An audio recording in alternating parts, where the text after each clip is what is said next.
Jeremiah 17 verse 13. Let's read it here. O Lord, the hope of Israel, all that forsake thee shall be ashamed, and they that depart from me shall be written in the earth, because they have forsaken the Lord, the fountain of living waters. What does Jesus say at the woman at the well? I am the fountain of living waters. He's writing what? You forsook me.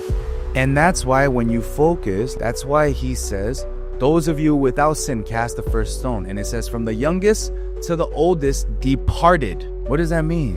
It means those guys forsook Jesus. Why? Because they didn't want to acknowledge that they were sinners, just like the woman caught in the act of adultery. So people who sit there and say, oh, no, he didn't write on the ground. What, he wrote something random? No, that's the first thing he wrote. Remember, he wrote twice. So he stoops down, writes on the ground. Boom, right? Forsaken. You guys have forsaken the fountain of living waters. You know, if they sat there and they felt conviction, they would have stood there and said, hey, you know what? Jesus, you're right. I also have sinned. I repent. I shouldn't have judged this woman for sinning as well, because I'm a sinner judging this sinner for sinning differently. This is what she should have said. This is what they should have said. But even from the youngest to the oldest, they left. They forsook him. They departed. It means they forsake God. So 99 for the one is proven here, if you didn't catch that.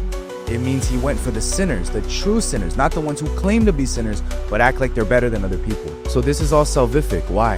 It points to the gospel. Can I explain a little bit more? Can I expand a little bit more? We know in Exodus, right, 31, it talks about how God wrote on the tablets. So people don't know. They don't actually understand, like, whoa, what did he write on the ground? He wrote people's names into the earth that rejected them, symbolizing judgment. He put the judgment on them. What's the earth? It represents the flesh, because we gathered, right, out of dirt, out of dust, out of ash. So he wrote the curse on their body, and they went to hell cursed. He wrote their sins in the earth, also represents you forsook me. So he tagged them, forsaken. Did you believe in Jesus? No, you didn't. Forsaken. You, did you come? Forsaken. You, forsaken. That's why he says, Elohi, Elohi, lama sabachthani, right? Why, God, have you forsaken me? Same forsaken. Because Jesus had to go to hell. He went to Hades, Sheol, to preach to the broken spirits, it says, right? So it's the same thing. When you have forsaken on you, you've been forsaken by God.